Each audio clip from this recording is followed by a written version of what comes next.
देखो पहले आता है ऑक्सीजन का। अब इसमें रिएक्शन ही रिएक्शन है ज्यादातर, तो आपको ये रिएक्शन देखनी पड़ेगी। और कुछ कुछ हैं जो रिपीटेडली पूछ लेता है। तो देखो पहले एनामिलस बिहेवियर ऑफ ऑक्सीजन था कि small size, high electronegativity and absence of D orbital. ठीक है। अगर हम बात करते हैं इसमें, देखो मेन जो फिजिकल प्रॉपर्टीज की बात करेंगे, फिजिकल स्टेट की, तो जो ऑक्सीजन होता है वो केवल गैस होता है बस रूम टेम्परेचर में। देखो ये चीज मेंशन बहुत ज्यादा होती है, एट रूम टेम्परेचर। क्योंकि अगर रूम टेम्परेचर से हटके आप किसी को किसी में भी चेंज कर सकते हो। तो जितनी भी चीजें हम लोग कहते हैं वो रूम टेम्परेचर के बेस पे कहते हैं। और जितने भी अदर मेंबर्स होते हैं ये होते हैं सॉलिड स्टेट में। केवल ऑक्सीजन गैस है, बाकी सबके सब सॉलिड स्टेट में होंगे। दूसरा एटोमिसिटी होती है। एटोमिसिटी मतलब number of atoms present in one molecule. तो जो ऑक्सीजन होता है वो हर हमेशा O2 में होता है, ध्यान रखना। कोई भी गैस होती है वो टू फॉर्म में होती है, इसीलिए हम उसे कहते हैं डाई एटोमिक। जैसे आप लोग सुनोगे डाई ऑक्सीजन, तो डाई ऑक्सीजन कुछ नहीं है, ये ऑक्सीजन ही है, लेकिन हम उसे बताते हैं कि देखो ये डाई एटॉमिक फॉर्म में है, इसीलिए डाई ऑक्सीजन बोल देते हैं उससे। ठीक है। डाई ऑक्सीजन कोई अलग से चीज नहीं होती है। हम आपको इंडिकेट कर रहे हैं कि ऑक्सीजन हर हमेशा डाई एटॉमिक फॉर्म में होती है। आप अगर सिंगल लिखोगे तो गलत हो जाएगा ये, क्योंकि सिंगल में एग्जिस्ट नहीं करती है। इसके लिए बहुत हाई टेम्परेचर रिक्वायर्ड होता है, जो नॉर्मल कंडीशन में पॉसिबल नहीं होता है। इसीलिए जैसे डाई नाइट्रोजन हमने यूज किया था, डाई नाइट्रोजन कहो या नाइट्रोजन कहो एक ही बात है। ठीक है। सिर्फ डाई वर्ड क्यों लगाया है, वो इंडिकेट करता है कि ये हर हमेशा N2 फॉर्म में ही एग्जिस्ट होती है, N में ये कभी एग्जिस्ट नहीं होगी। ठीक है। हाईली अनस्टेबल होता है, ऐसी ऑक्सीजन वो हाईली अनस्टेबल होता है, ये O2 फॉर्म में ही होता है। तो जितने भी गैस होती हैं वो डाई एटॉमिक फॉर्म में ही एग्जिस्ट करती है। उसे अगर आप सिंगल लिख दोगे तो गलत हो जाएगा। अगर कई बार ऑक्सीजन आ गया तो आपको समझ जाना है O2 की बात हो रही है। जैसे 1 मोल ऑक्सीजन, तो आपको समझ जाना है कि 1 मोल O2 की बात हो रही है, ऑक्सीजन एटम की बात नहीं हो रही है। अगर एटम लिखा होगा तो आपको एटम लिखा होगा तब एटम मानना है। अगर एटम नहीं लिखा है तो वो मॉलिक्यूल ही होता है। ठीक है। बाकी जितने भी एलिमेंट होते हैं वो एट की फॉर्म में होते हैं, S8 Se8, एक बंच में होते हैं, प्लकर रिंग कहते हैं उसे। ठीक है, जिसको हम आगे डिस्कस करेंगे। तो ये सॉलिड फॉर्म में होते हैं, क्योंकि बहुत सारे सल्फर मिल जाएंगे तो वो सॉलिड फॉर्म में एग्जिस्ट करेंगे। केवल ऑक्सीजन ही है जो गैस फॉर्म में होती है, वो भी डाई एटॉमिक में। बाकी ये ऑक्टा एटॉमिक है। ऑक्टा मीन्स 8 एक साथ कंबाइंड हो गए, तो उसे कहते हैं ऑक्टा एटॉमिक। ठीक है। इसके बाद नेक्स्ट आता है इसमें नॉन मेटेलिक करेक्टर और मेटेलिक करेक्टर। तो आपको पता है जब हम ऊपर से नीचे जाएंगे तो मेटेलिक करेक्टर इंक्रीज होता है और नॉन मेटेलिक करेक्टर डिक्रीज हो जाता है, एक दूसरे के अपोजिट है। तो ओल्ड स्टाइल से टेपो, इसमें क्या होता है, देखो फर्स्ट दो तो टिपिकल नॉन मेटल है, और इसके बाद ये दोनों मेटलॉइड है, और इसके बाद ये लास्ट में मेटेलिक करेक्टर शो करता है। तो जैसे जैसे आप ऊपर से नीचे जाओगे क्या होगा, जो मेटेलिक करेक्टर है इंक्रीज होगा और नॉन मेटेलिक करेक्टर डिक्रीज हो जाएगा। ऑक्सीडेशन स्टेट देखो, अब आप जो ऑक्सीजन होता है ये हाईली इलेक्ट्रोनेगेटिव होता है, तो ये इलेक्ट्रॉन को डोनेट नहीं करता। केवल किस केस में करेगा, जब इसके सामने इससे भी बड़ा कंजूस आदमी आ जाए, तब ये पैसे खर्च कर सकता है। नहीं, नहीं तो बहुत क्या है, बहुत बड़ा कंजूस है, ये कभी भी पैसे खर्च नहीं करेगा। यानी कि इस ये प्लस ऑक्सीडेशन स्टेट रेयर होती है, और वो किस केस में होगी, जब वो फ्लोरीन के साथ होगा। बाकी और किसी के साथ होगा तो उससे इलेक्ट्रॉन को निकाल लेगा। ठीक है, तो माइनस हो जाएगा। तो इसीलिए ऑक्सीजन औरों से हटके होता है। जनरली -2 होता है, फिर -1 होता है, फिर -12 होता है। ठीक है। जब हाफ होता है तो इसे कहते हैं सुपर ऑक्साइड। सुपर ऑक्साइड, ध्यान रखना, सुपर ऑक्साइड का मतलब ऑक्सीजन है जो उसकी ऑक्सीडेशन स्टेट है जो -12 है। जैसे KO2, अब के का आपको पता है +1 होता है, तो यहाँ पे ऑक्सीजन -1 होगा, -12 होगा। और दो है तो -12 इंटू -12 मीन्स +-1, तो +1 और -1 कैंसिल आउट हो जाएंगे। तो यहाँ पे ये माइनस हाफ करता है, तो इसे हम कहेंगे पोटेशियम सुपर ऑक्साइड। तो सुपर ऑक्साइड जहां पे भी आ गया तो आप समझ जाओगे कि सुपर ऑक्साइड है, इसका मतलब ऑक्सीजन की ऑक्सीडेशन स्टेट माइनस हाफ है, ये फिक्स है, तो आप समझ जाओगे सुपर ऑक्साइड है। और अगर मैंने कहा पेरोक्साइड है तो इसका मतलब ये हुआ कि इसकी -1 है ऑक्सीडेशन स्टेट, जैसे सोडियम पेरोक्साइड, हाइड्रोजन पेरोक्साइड, तो यहाँ पे ऑक्सीजन की -1 होती है और हाइड्रोजन +1 है, तो दो है तो +2, दो है तो -2, तो ओवरऑल न्यूट्रल हो जाएगा। तो इसे कहेंगे sodium peroxide and hydrogen peroxide, तो फिक्स होता है। और -2 तो ऑक्साइड होता है, तो जनरली -2 के ही फॉर्म में होता है, ये रेयर केस होते हैं बस। जैसे आपको दो मैंने आपको दिखा दिए, देखो Na2O2, K2O2 या S2O2O2, बस जनरली कुछ ही पॉइंट में ये पेरोक्साइड शो करता है, बाकी 90-95% है जो -2 होता है, और बहुत रेयर होता है जो सुपर ऑक्साइड होता है। ठीक है, बाकी सारे मेंबर ज्यादा ऑक्सीडेशन स्टेट दिखाते हैं, बाकी के +2, +4, +6 दिखाएंगे, लेकिन ऑक्सीजन नहीं दिखाता है। +6 तो बिल्कुल भी नहीं दिखाएगा, +4 भी नहीं दिखाता है, +2 दिखाएगा केवल किस केस में, जब वो फ्लोरीन के साथ होगा, जैसे OF2, तो यहाँ पे ये +2, यहाँ -2, क्योंकि फ्लोरीन का -1 होता है, × 2 तो -2 हो जाएगा। केवल फ्लोरीन के केस में ये प्लस दिखाएगा, जैसे O2F2, तो इसमें यहाँ पे ये +1, ये -1, दो है तो +2, ये दो है तो -2, तो ओवरऑल 0 हो जाएगा। ठीक है, तो ये ऑक्सीजन की खास बात है। तो ऑक्सीजन इसीलिए दूसरों से हटके होता है। ठीक है, ये ध्यान रखना आपने। और ये क्या होता है, हाईली इलेक्ट्रोनेगेटिव होता है, तो इसीलिए इसकी जो टेंडेंसी होती है जनरली वो आयनिक भी होती है और कोवेलेंट भी होती है, दोनों तरीके के कंपाउंड ये बनाता है। लेकिन प्रीफर कहाँ पे करेगा, एनिक को भी करेगा, यानी फर्स्ट और सेकंड ग्रुप के साथ ये एनिक कंपाउंड बनाएगा, बाकी के साथ ये कोवेलेंट। लेकिन और क्या करते हैं, और जनरली कोवेलेंट ही बनाएंगे। ठीक है, क्योंकि वहां पे ओवरलैपिंग होगी, जो गेन करने की टेंडेंसी होती है उनकी कम हो जाती है, क्योंकि उसकी इलेक्ट्रोनेगेटिविटी लेस होती है। तो क्या करते हैं, गेन करने के बजाय क्या करते हैं, शेयरिंग करना ज्यादा पसंद करेंगे। ठीक है, और ऑक्सीजन दोनों चीज को प्रिफर करता है, आयनिक भी और कोवेलेंट भी, लेकिन और हैं जो वो कोवेलेंट को प्रिफर करेंगे। ठीक है, क्योंकि लेस इलेक्ट्रोनेगेटिविटी होती है, तो इलेक्ट्रॉन को किसी से खींच नहीं सकते, तो करते शेयरिंग ही कर देंगे चलो। तो इस तरीके से ये औरों से डिफरेंट करेक्टरिस्टिक्स शो करता है। मल्टीपल बॉन्ड है, जो जनरली जितने ऑक्सीजन है ये क्या करेगा, डबल बॉन्ड फॉर्म कर देता है हर एक के साथ। लेकिन जो और होंगे जैसे सल्फर वाले बड़े साइज होते हैं, तो डबल बॉन्ड को प्रिफर नहीं कर पाते, सिंगल को ही कर पाते हैं। तो इसमें सिंगल बॉन्ड प्रिफर होता है, लेकिन ऑक्सीजन के केस में ये डबल बॉन्ड को ज्यादा प्रिफर करता है। हाइड्राइड्स, हाइड्राइड्स में क्या होता है, हाइड्रोजन के साथ कंबाइंड होना, तो ये हाइड्रोजन के साथ जो हमने हाइड्राइड में डिस्कशन किया था हर एक के साथ, तो ये हाइड्राइड फॉर्म करता है। तो सबसे जल्दी कौन फॉर्म कर देगा, या सबसे ज्यादा स्ट्रॉन्ग कौन सा होगा। और दूसरी चीज होती है कि ये सब के सब, ये जितने होते हैं, जैसे इसमें क्वेश्चन आता है आपके पास, पूछा गया होगा 11th में कि बताओ H2O तो लिक्विड होता है, लेकिन जो H2S होता है वो गैस होता है, क्यों, कोई बता सकता है। H2O लिक्विड होता है और उसी मेंबर का सल्फर है, और ये गैस बना रहा है, क्यों, इसका रिप्लाई कोई। H2O is liquid but H2S is gas, why. ये आपके उसमें है, 11th में भी क्वेश्चन पूछा जाता है, तो कोई बता सकता है ऐसा क्यों होता है।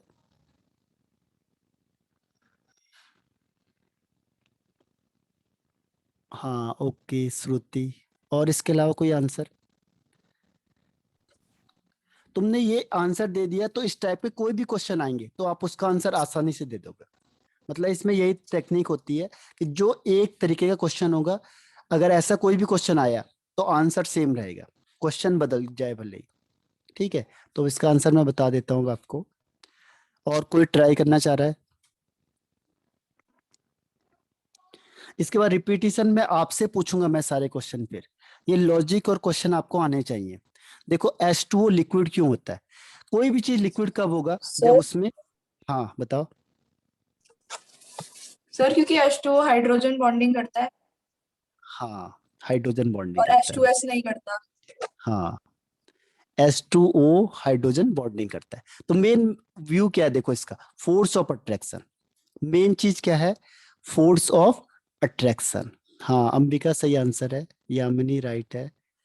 तो देखो सारा कॉन्सेप्ट किस पे है? फोर्स ऑफ अट्रैक्शन पे। अगर कोई भी चीज में सोचो आप कि फोर्स ऑफ अट्रैक्शन ज्यादा होगा तो सॉलिड में होगा, फिर थोड़ा कम होगा तो लिक्विड में होगा, और बहुत कम होगा तो गैस में होगा। ठीक है। तो H2O क्या होता है? हाइड्रोजन बॉन्डिंग फॉर्म करता है, जो मिडिल वाला है, ना तो ज्यादा स्ट्रॉन्ग है ना ज्यादा वीक है, तो मिडिल में आ जाता है। तो हाइड्रोजन बॉन्डिंग की वजह से ये क्या होगा? लिक्विड फॉर्म एग्जिस्ट करता है। जबकि ये तो क्या है? मॉलिक्यूल है। मॉलिक्यूल में कौन सा फोर्स लगता है? हर हमेशा ध्यान रखना, वीक वैंडरवॉल फोर्स, ये सबसे वीकेस्ट होता है। इससे वीक फोर्स हमारे पास एग्जिस्ट नहीं है, वैंडरवॉल फोर्स, और ये मॉलिक्यूल के बीच में लगेगा। तो H2S तो मॉलिक्यूल है, तो मॉलिक्यूल मॉलिक्यूल के बीच में वीक वैंडरवॉल फोर्स लगेगा। तो इसीलिए क्या होंगे? ये दूर दूर रहेंगे, और दूर दूर रहेंगे तो गैस फॉर्म में रहेंगे, और इसमें फोर्स ऑफ अट्रैक्शन ज्यादा होगा, यानी हाइड्रोजन बॉन्डिंग स्ट्रॉन्ग है, तो ये लिक्विड फॉर्म में एग्जिस्ट करेगा। तो H2O लिक्विड होता है, बाकी नहीं होंगे। बाकी अदर गैस होते हैं हाइड्राइड में, तो उसका रीजन है हाइड्रोजन बॉन्डिंग। ठीक है। और एक चीज और है इसमें, लास्ट की ऑक्सीजन होता है, ये पैरामैग्नेटिक होता है। पहले से डायमैग्नेटिक मानते थे, लेकिन कई कॉन्सेप्ट उससे क्लियर नहीं हो पाए। बाद में आपने केमिकल बॉन्डिंग में पढ़ा होगा, एक आया था मॉलिक्यूलर ऑर्बिटल थ्योरी आई थी।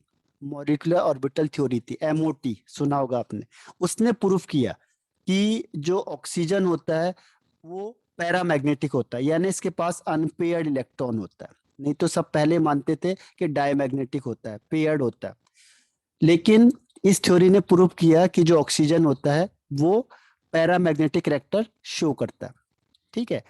यानी इसके पास अनपेयर्ड इलेक्ट्रॉन होते हैं। बाकी के जो अदर एलिमेंट होते हैं वो जनरली डायमैग्नेटिक होते हैं, तो ये उनसे अलग प्रॉपर्टी शो करता है।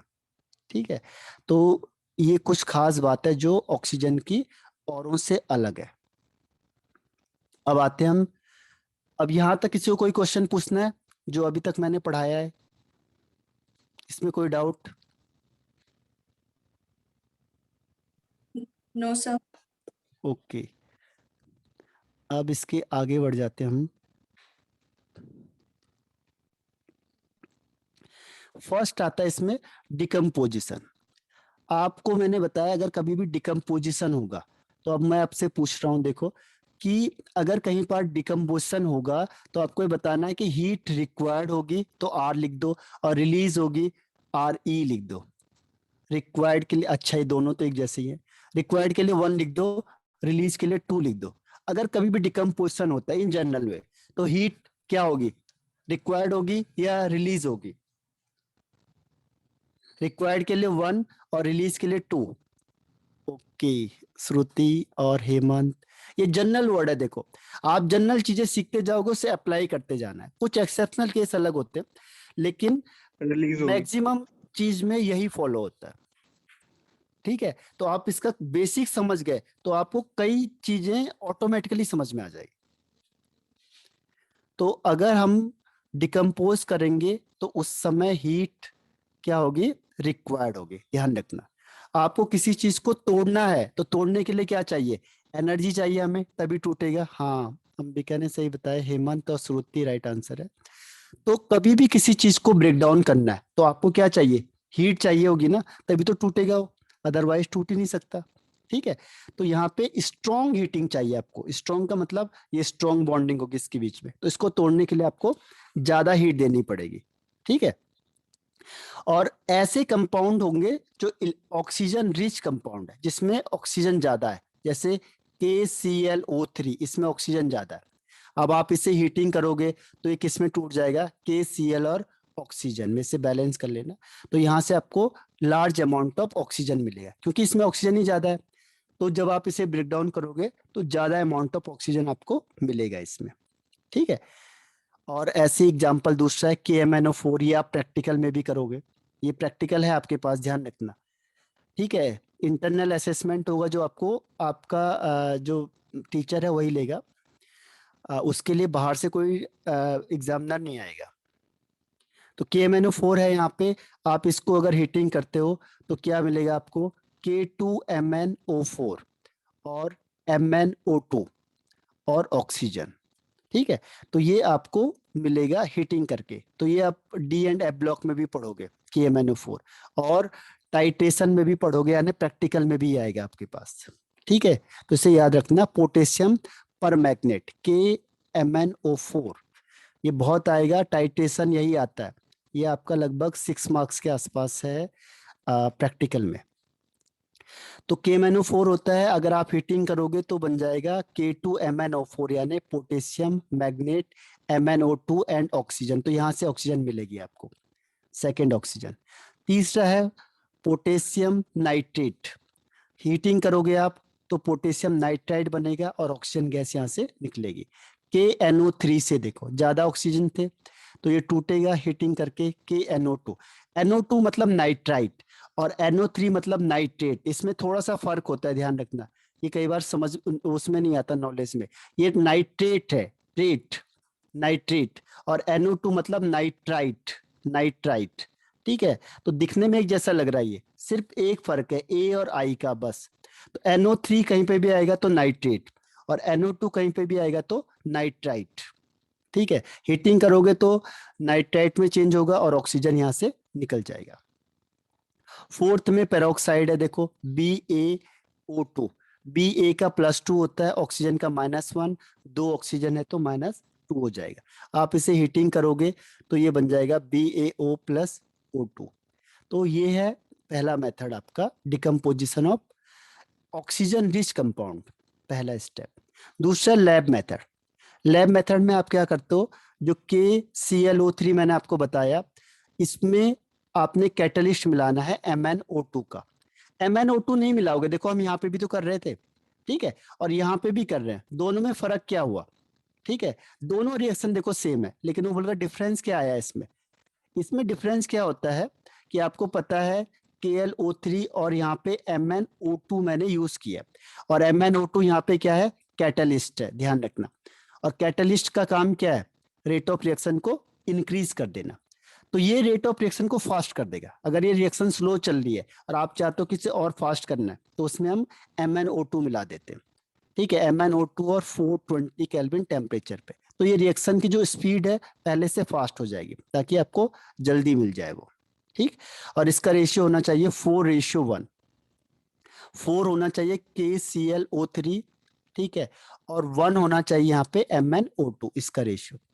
हीटिंग करेंगे तो बनेगा वही KCl और KCl और O2 मिलेगा।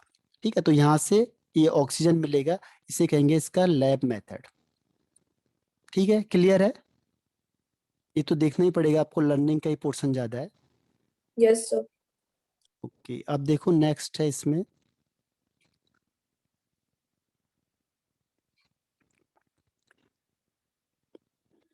By the action of water on sodium peroxide. Sodium peroxide है Na2O2, इसमें ऑक्सीजन की ऑक्सीडेशन स्टेट -1 होगी, 2 है तो -2। सोडियम की आपको पता है, 1 की +1 होती है, 2 की +2 होती है, ध्यान रखना। तो ऑक्सीडेशन स्टेट से ही पहचानते हैं हम कि ये ऑक्साइड है या पेरोक्साइड है या सुपर ऑक्साइड है। तो जैसे हम इसको इसमें क्या करेंगे, वाटर डालेंगे, तो वाटर डालने से क्या होगा, ये हाइड्रोक्साइड बन जाता है, KOH, सोडियम हाइड्रोक्साइड बनेगा।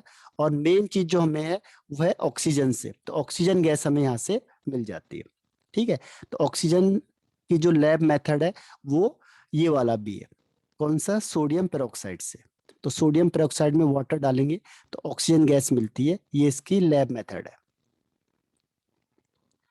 नेक्स्ट है इसमें देखो, इसको डायरेक्ट इस रिएक्शन को लिख सकते हो आप, डायरेक्ट इसको करो, क्योंकि स्टेप आपको आएंगे नहीं इस समय।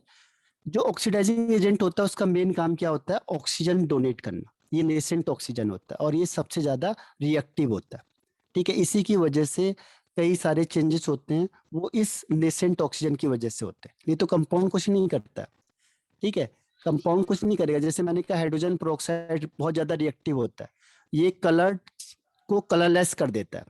तो इसका खास बात क्या होता है कि ये H2O होगा और नेसेंट ऑक्सीजन होता है, ये ज्यादा पावरफुल होता है। ठीक है, ये नेसेंट ऑक्सीजन ही करेगा जो करता है, बस ये कुछ नहीं करते बाकी। तो नेसेंट ऑक्सीजन कोई कलर्ड को कलरलेस में करता है। जैसे आप लोग ड्रैक्लिन वगैरह कराते हो, कलर चेंज करवाते हो, तो वो जो वहां होता है उसके पास कौन सी गैस होती है, H2O2, हाइड्रोजन पेरोक्साइड होता है। वो क्या करेगा, उसे पास आउट करेगा, तो इससे क्या होगा, नेसेंट ऑक्सीजन मिलती है, और ये आपके कलर जो भी आप क्लॉथ दोगे उसे कलरलेस कर देगा, या जो भी प्रोसेस होती है। तो इसी तरीके के उसमें रिएजेंट होते हैं, केमिकली होता है सब कुछ। तो यहाँ पे भी क्या होता है, देखो KMnO4 है और उसको आपने किस में डाला, सोडियम पेरोक्साइड में, एसिडिक मीडियम में। ध्यान रखना ये लिखा है एसिडिफाइड। एसिडिफाइड कहीं पे भी लिखा होगा, इसका मतलब वहां पे आपने H2SO4 को यूज किया या HCl को यूज किया, यानी एसिड हमने यूज किया। ठीक है, तो उससे हम एसिडिफाइड कह देते हैं। Action of acidified KMnO4 on sodium peroxide. अगर आपने सोडियम पेरोक्साइड लिया है Na2O2 और KMnO4 मिला दिया इसमें, और एसिडिक मीडियम कहीं पे भी आएगा, या एसिडिफाइड आ गया, इसका मतलब वहां पे H2SO4 मिलाया हुआ आपने, ये ऑटोमेटिकली होगा। अब इससे क्या बनेगा, K2SO4, ये डबल डिकम्पोजिशन वाली रिएक्शन है सब। दूसरा MnSO4, तीसरा Na2SO4। लेकिन हमारा जो मेन काम है वो है ऑक्सीजन से, बस इससे ऑक्सीजन मिल रही है यहाँ पे प्लस H2O। तो ध्यान रखना KMnO4 से भी ऑक्सीजन मिलती है। नेक्स्ट है देखो थर्मल डिकम्पोजिशन। देखो thermal decomposition of oxide of metal low in the electrochemical series and higher oxides of some metal. Thermal decomposition, thermal का मतलब हीट। देखो डिकम्पोज करने के बहुत सारे तरीके हमारे पास। आप इलेक्ट्रिसिटी देके भी डिकम्पोज कर सकते हो, हीटिंग से भी डिकम्पोज कर सकते हो, देखो हीट देके भी डिकम्पोज कर सकते हो, लाइट देके भी, फोटो यानी लाइट को देकर भी आप किसी चीज को डिकम्पोज कर सकते हो, और इलेक्ट्रिसिटी देके भी आप किसी चीज को डिकम्पोज कर सकते हो। तो ये मत सोचना आप कि डिकम्पोज करने के लिए हम हर बार हीट को यूज करते हैं। हीट को वहां पे यूज करेंगे जहां पे छोटा मोटा काम होगा। अगर आपको चाहिए कि कोई ऐसी चीज है जो टूट ही नहीं रही है, तब हम उसमें इलेक्ट्रिसिटी को यूज करते हैं। ये आपने पहले भी पढ़ा हुआ है ब्रीडिक आर्क में। तो इलेक्ट्रिसिटी वहां पे देंगे जहां पे कोई चीज टूट ही नहीं रही है या बहुत स्ट्रांग है, तो आप समझ जाना कि यहाँ पे हीटिंग तो करेंगे लेकिन इलेक्ट्रिसिटी के फॉर्म में। यहाँ पे इलेक्ट्रिसिटी दोगे तभी टूटेगा वो। जो छोटे मोटे होते हैं वो हीटिंग से ही हो जाते हैं, तो उसे हम कहते हैं थर्मल डिकम्पोजिशन। HgO को आपने हीट किया तो ये ऑक्सीजन अलग हो जाएगा और मरकरी अलग हो जाएगा, तो यहाँ से ऑक्सीजन मिल जाएगा आपको। ऐसी ये लेड है, रेड लेड यानी लेड ऑक्साइड है, आप इसे हीटिंग करोगे तो ये PbO बनेगा और O2 बनता है। अब इसमें क्या होता है कि जो लेड है, जैसे ये दे दिया आपको Pb3O4, अब आप अगर इसका ऑक्सीडेशन स्टेट निकालते हो तो कितना आता है, देखो 4 2 जा 8, 8 हो गया और 8/3 हो गया, तो इसका 8/3 आता है। लेकिन किसी का भी क्या होता है, फ्रैक्शन में आ नहीं सकता है। तो जनरली ये जो टाइप के होते हैं ऑक्साइड, ये मिक्स्ड ऑक्साइड होते हैं, मिक्स्ड ऑक्साइड, ये दो ऑक्साइड से मिलके बन जाते हैं।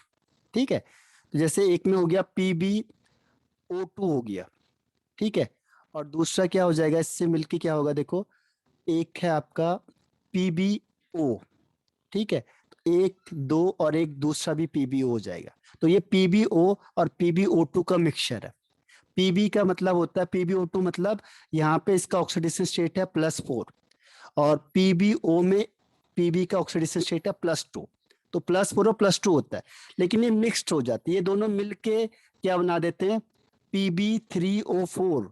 तो आपको कंफ्यूजन होगा कि इसका 8/3 पॉइंट में कैसे आ रहा है ऑक्सीडेशन स्टेट, तो पॉइंट में आता नहीं है। जिसका पॉइंट में आ रहा है उसका मतलब आप समझ जाओ वो मिक्सचर है दो ऑक्साइड का। ठीक है, ध्यान रखना, ये सब कोर्स से हटा दिया आपके, नहीं तो मैं आपको डिटेल में बता देता। ये आपने 11th में रिडॉक्स में इसकी डिटेल है। ठीक है, तो 11th में हम इसको बहुत डिटेल में पढ़ाते हैं। यहाँ पे तो हम ये माना जाता है 12th में कि आपने 11th में अच्छा पढ़ा हुआ है, उसके बेस पे 12th पढ़ाया जाता है। ठीक है, तो तब इसलिए हम उसको हाईलाइट नहीं करते, ये माना जाता है कि आपको आता है ये सारा।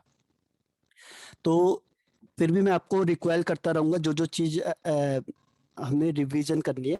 तो जब भी डिवाइड में आ गया तो आप समझ जाना कि वो दो ऑक्साइड का मिक्सचर है, उसे कहते हैं मिक्स्ड ऑक्साइड। तो आप हीटिंग करोगे तो PbO बनेगा और ऑक्सीजन यहाँ से रिलीज हो जाएगी। ऐसी लेड का जो जिसकी रिएक्टिविटी कम है, ध्यान रखना, जो इलेक्ट्रोकेमिकल सीरीज में नीचे है, जैसे लेड हो गया और मरकरी हो गया, सिल्वर हो गया, ये जो इलेक्ट्रोकेमिकल सीरीज है उसमें बॉटम में होते हैं। हीटिंग करेंगे थोड़ा सा भी तो ये O2 में चेंज हो जाएगा। इसमें आपने पढ़ा भी होगा पायरोमेटलर्जी, उसमें भी मैंने आपको बताया था ये। पायरोमेटलर्जी में जब हम रिडक्शन करते हैं तो उसमें जनरली हीटिंग कर देते हैं, बस उससे ही ब्रेक डाउन हो जाता है। तो ये मेटलर्जी वाले चैप्टर में भी है। और ये है जो हाईली रिएक्टिव है, एक और लिखा हुआ है हायर ऑक्साइड, यानी हाईली रिएक्टिव होता है ये MnO2। इसको भी आप हीटिंग करोगे तो ये बनता है देखो Mn3O4।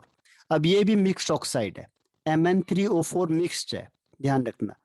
ठीक है, ये किससे बना हुआ है देखो MnO2, एक Mn यूज हो गया, दो O यूज हो गए, अब दो Mn बचे और दो O बचे, यानी MnO तो ये MnO और MnO2 का मिक्सचर होता है। इसमें Mn की ऑक्सीडेशन स्टेट निकालोगे तो डिवाइड में आएगी, पॉइंट में आएगा, और पॉइंट में कोई होता नहीं। आप ये नहीं कह सकते कि मैंने 0.1 इलेक्ट्रॉन डोनेट किया। ठीक है, तो उसका मतलब वो मिक्सचर ऑक्साइड है। अब आता है मैन्युफैक्चर में। मैन्युफैक्चर मतलब जब हम लार्ज स्केल में उसे मैन्युफैक्चर करेंगे। मैन्युफैक्चर मतलब बहुत ज्यादा अमाउंट में बनाना, कॉमर्शियल में।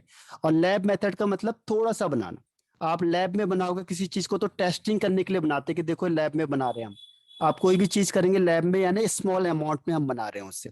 ठीक है, और जैसे मैं बोलूंगा कि ये कॉमर्शियल है या मैन्युफैक्चर कर रहे हैं, यानी उससे लार्ज अमाउंट में बना रहे हैं। तो लार्ज अमाउंट में बनाने के लिए हमें एक चीज का ध्यान रखना है कि खर्चा कम से कम हो, नहीं तो हमें कोई फायदा नहीं होने का। आपने कोई चीज बनाई और वो बिकेगी नहीं अगर वो महंगी होगी तो इसीलिए आपको उसे सस्ता बनाना है। तो हम ऐसी चीज यूज करेंगे जिससे वो ज्यादा अमाउंट में बने और उसका खर्चा भी ज्यादा ना हो। तो इसमें हम क्या करते हैं देखो, एयर से बनाते हैं। जैसे नाइट्रोजन भी हमने बनाया था एयर से, ऑक्सीजन भी एयर से बनेगा, वही सेम है। इसमें फ्रैक्शनल डिस्टिलेशन यूज होगा। ठीक है, डिस्टिलेशन वाला इसमें भी है, देखो उसमें भी था। और आपको पता है कि जो ऑक्सीजन होता है उसका बॉइलिंग पॉइंट होता है 90 K, और जो नाइट्रोजन होता है उसका बॉइलिंग पॉइंट होता है 77 K। तो पहले आप हीटिंग करोगे तो नाइट्रोजन अलग हो जाएगी बिल्कुल ही, ऑक्सीजन वहीं पे रह जाएगी। फिर हीटिंग करोगे तो ऑक्सीजन भी बाहर हो जाएगी 90 पे। ठीक है, तो इसे कहते हैं फ्रैक्शनल डिस्टिलेशन से। तो एयर होता है हमारे पास, उससे पहले कंडेंस करके क्या करना पड़ता है, लिक्विड एयर में चेंज करना पड़ता है, क्योंकि एयर से तो होगा नहीं। तो हमें लिक्विड फॉर्म में चेंज करने के लिए उसे क्या करना पड़ेगा, कंडेंस करना पड़ेगा। फ्रीज से पास आउट कराओ, ठंडा करो, लिक्विफिकेशन भी कहते हैं देखो, यानी लिक्विड में चेंज करना। ठीक है, लिक्विड में चेंज करेंगे तभी जाके क्या होगा, ये फ्रैक्शनल डिस्टिलेशन होगा। तो पहले एयर लिया आपने, कंडेंस किया, लिक्विड एयर बना, लिक्विड एयर को आपने फ्रैक्शनल डिस्टिलेशन में रखा, और वहां से नाइट्रोजन अलग हो जाएगी और ऑक्सीजन अलग हो जाएगी। तो यहाँ से आपको ज्यादा अमाउंट में, नाइट्रोजन भी ज्यादा अमाउंट में मिलेगा, ऑक्सीजन भी, क्योंकि एयर में दोनों की क्वांटिटी ज्यादा होती है। सेकंड है वाटर, क्योंकि वाटर भी हमारे पास बहुत ज्यादा है, फ्री में मिलता है सब कुछ वाटर का। तो यहाँ से भी हम जो बनाएंगे वो लार्ज स्केल में बना सकते हैं। तो ये तो आपने पढ़ा ही होगा जब हम इलेक्ट्रिसिटी पास करते हैं। देखो इलेक्ट्रिसिटी का मतलब हमने ज्यादा अमाउंट में बनाएंगे तो एकदम से प्रोसेस हो जाएगी, टाइम टेकिंग नहीं होगा। तो हम इलेक्ट्रिसिटी उससे देते हैं, इसे कहते हैं इलेक्ट्रोलाइसिस। इलेक्ट्रोलाइसिस का मतलब हो गया कि हमने इलेक्ट्रिसिटी पास करी इसमें, जहाँ पे भी इलेक्ट्रो वर्ड आ गया, यानी इलेक्ट्रिसिटी का ध्यान रखना। इलेक्ट्रो करेंगे तो H2O किस में चेंज हो जाएगा, H2 और ऑक्सीजन में। ठीक है, तो यहाँ से भी हमें लार्ज अमाउंट में जो ऑक्सीजन है वो मिल जाएगी। तो इसको हम कलेक्ट कर लेंगे कहाँ पे, एनोड में। ऑक्सीजन को क्यों करेंगे एनोड में, क्योंकि एनोड का कौन सा साइन होता है, प्लस वाला, और कैथोड का कौन सा साइन होता है, माइनस वाला। तो जो प्लस वाला होता है वो माइनस में जाएगा, माइनस वाला होता है प्लस में जाएगा। तो H प्लस है, प्लस कहाँ जाएगा, माइनस के पास। ऑक्सीजन पे माइनस चार्ज है तो माइनस वाला कहाँ जाएगा, प्लस के पास। तो ध्यान रखना, कोई भी गैस होगी और वो कहाँ किस इलेक्ट्रॉन में मिल रही है, तो अपोजिट में ट्रेवल करता हो, प्लस वाला माइनस में, माइनस वाला प्लस में। ठीक है, ये जनरल है जो आप हर एक के साथ अप्लाई कर सकते हो। अब आता है इसकी फिजिकल प्रॉपर्टीज। फिजिकल प्रॉपर्टीज में देखो, ऑक्सीजन कलरलेस होता है, ऑर्डरलेस होता है, टेस्टलेस होता है, स्लाइटली सॉल्युबल इन वाटर होता है ना, वाटर में कम सॉल्युबल होता है, और ये लिक्विफाइड हो जाता है 90 केल्विन। अभी हमने कहा ना बॉइलिंग पॉइंट और फ्रीजिंग पॉइंट, तो इसका फ्रीजिंग पॉइंट होता है 55 केल्विन, बॉइलिंग पॉइंट होता है 90 केल्विन। इसके 3 आइसोटॉप्स होते हैं ऑक्सीजन के, एक होता है 16 एटॉमिक मास, 17 और 18, 3 आइसोटॉप्स होते हैं ऑक्सीजन के। और ये जनरली क्या होता है, पैरामैग्नेटिक होता है। ठीक है, और ये कह भी रहे देखो, in spite of having even number of electrons, क्योंकि पहले इसको डाई एटॉमिक ही मानते थे। डाई एटॉमिक मतलब नो अनपेयर इलेक्ट्रॉन, लेकिन जब से एमओटी थ्योरी आई तब उसने प्रूव किया कि ऑक्सीजन है जो वो पैरामैग्नेटिक होता है, डाई नहीं होता। ठीक है, तो यहां से ये पूरा कॉन्सेप्ट चेंज हुआ था ऑक्सीजन के रिस्पेक्ट में। तो ये जो एमओटी है ये भी आपका 11th में। क्लियर है? सर एक बार बता ऑक्सीजन दो क्यों होता है? बर्न होती है या नहीं होती है, कोई बता सकता है मुझे? आप अगर ऑक्सीजन को जलाओगे तो क्या ऑक्सीजन बर्न हो जाएगी? यस या नो, आपको क्या लग रहा है? अगर आप ऑक्सीजन को जलाओगे तो क्या ऑक्सीजन जल जाएगी? Yes sir. ओके, और कोई आंसर? सर क्योंकि लिक्विड ऑक्सीजन बर्न करते हैं ना, और ओके, सब्सटेंसेस भी ऑक्सीजन में ही बर्न करते हैं। और इसके अलावा कोई आंसर? ओके, मतलब श्रुति अंबिका, वेरी गुड। ठीक है, आपने भी सही कहा सुमित, बिल्कुल सही है। पर होता क्या है कि जो इन जनरल अगर ऑक्सीजन गैस की बात करेंगे तो ये बर्न नहीं होती है। ठीक है, लिक्विड में हो सकता है, लेकिन जो गैस फॉर्म में होगा तो ये क्या होता है, बर्न नहीं होता, लेकिन ये सपोर्ट करता है। हाँ, हेल्प करता है, सही बताया अंबिका आपने, ये कंबशन को हेल्प करेगा। अगर आपने ऑक्सीजन नहीं दिया तो कोई चीज जलेगी नहीं, यानी उसे सपोर्ट करेगा, लेकिन खुद नहीं जलता ये। ठीक है, ये सपोर्ट करता है दूसरे को कंबशन के लिए, लेकिन खुद ये बर्न नहीं होता। ठीक, ये सपोर्टर है एक हिसाब से। तो ये देखो इसमें यही है। एक दूसरी चीज क्या देखो, फिर हमने कहा कि ऑक्सीजन होता है ये जनरली इनर्ट होगा, यानी लेस रिएक्टिव होता है, क्योंकि इसमें बॉन्ड डिसोसिएशन एनर्जी हाई होती है, इसको तोड़ने के लिए ज्यादा एनर्जी चाहिए। तो इसीलिए जब ये रिएक्शन कराएगा तो इसके लिए एक्सटर्नल हीटिंग की जरूरत होती है। कोई भी चीज आप जलाओगे तो पहले हीट करोगे, तब ये सपोर्ट करेगा उसे, लेकिन ये खुद हीट जनरेट नहीं कर पाएगा, क्योंकि इसकी बॉन्ड डिसोसिएशन एनर्जी हाई होती है, जैसे नाइट्रोजन की होती है सेम। ठीक है, तो जब आप किसी चीज को स्टार्ट कर दोगे रिएक्शन को, तब ये हीट निकालेगा, तब यहाँ पे ये एक्सोथर्मिक रिएक्शन हो जाएगी। उसके बाद जैसे आपने कोयला लिया, कोयला पहले ही नहीं जलेगा, लेकिन आपने स्टार्ट कर दिया, उसे जला दिया, अब वो हीट खुद निकालेगा। ठीक है, अब आपको उसको हीट देने की जरूरत नहीं है, वो खुद हीट को निकालेगा। तो पहले इनिशिएट आपको हीट देनी पड़ेगी उसके लिए। तो इसमें भी यही होता है, पहले हीट आपको देनी पड़ेगी, उसके बाद। अब देखो एक्शन ऑफ लिटमस, तो जो ऑक्सीजन होता है ये न्यूट्रल होता है, यानी इसमें कोई चार्ज नहीं होगा, एसिडिक भी नहीं होगा, बेसिक भी नहीं होगा, न्यूट्रल होता है। ये देखो सपोर्टर ऑफ कंबस्शन, ये खुद कंबस्ट नहीं होता। देखो dioxide is not combustible, but ये सपोर्टर होता है, ये सपोर्ट करेगा लेकिन खुद नहीं जलता ये। ठीक है, ऑक्सीडेशन में क्या होता है कि ये पावरफुल ऑक्सीडाइजिंग एजेंट होता है, यानी दूसरे को ऑक्सीडाइज करेगा और खुद इसका रिडक्शन हो जाएगा, ध्यान रखना। और किसे ऑक्सीडाइज करेगा? मेटल को, नॉन मेटल को और कंपाउंड को, जिसे हम आगे पढ़ेंगे अभी केमिकल रिएक्शन में। ठीक है, अब देखो मेटल के साथ क्या होगी रिएक्शन, ये तो आप आंख बंद के भी कर सकते हो, क्योंकि आपको एक जनरल आइडिया आ जाना चाहिए। जैसे मैंने कहा कोई भी मेटल ले लो आप, Na ले लिया प्लस O2, तो आपको पता है Na की वैलेंसी 1 होती है, ऑक्सीजन की 2 होती है, तो कंपाउंड क्या बनेगा? Na+1, ऑक्सीजन का -2, तो इसका आंसर हो जाएगा Na2O।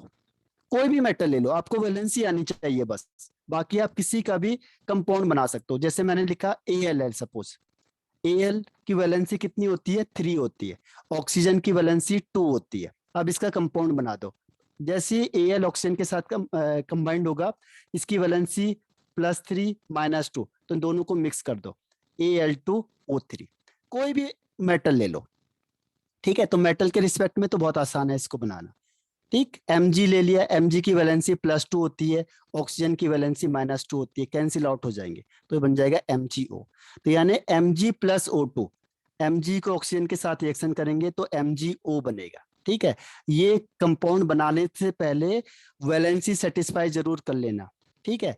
तो ये सारे रिएक्शन है ऐसी है, देखो Na + O2 Na2O, Ca की वैलेंसी +2 होती है तो Ca + O2 CaO, ऐसी Na + O2 Na2O2 यानी पेरोक्साइड बनता है, लेकिन इसमें कंडीशन क्या है, 575 केल्विन टेम्परेचर होगा तो पेरोक्साइड बन जाएगा। इन जनरल वे में ऑक्साइड बनाता है वो, लेकिन अगर फिक्स आपने टेम्परेचर को 575 कर दिया तो उस समय वो पेरोक्साइड बन जाएगा, ठीक है। यानी वो कम अमाउंट में यूज होता है।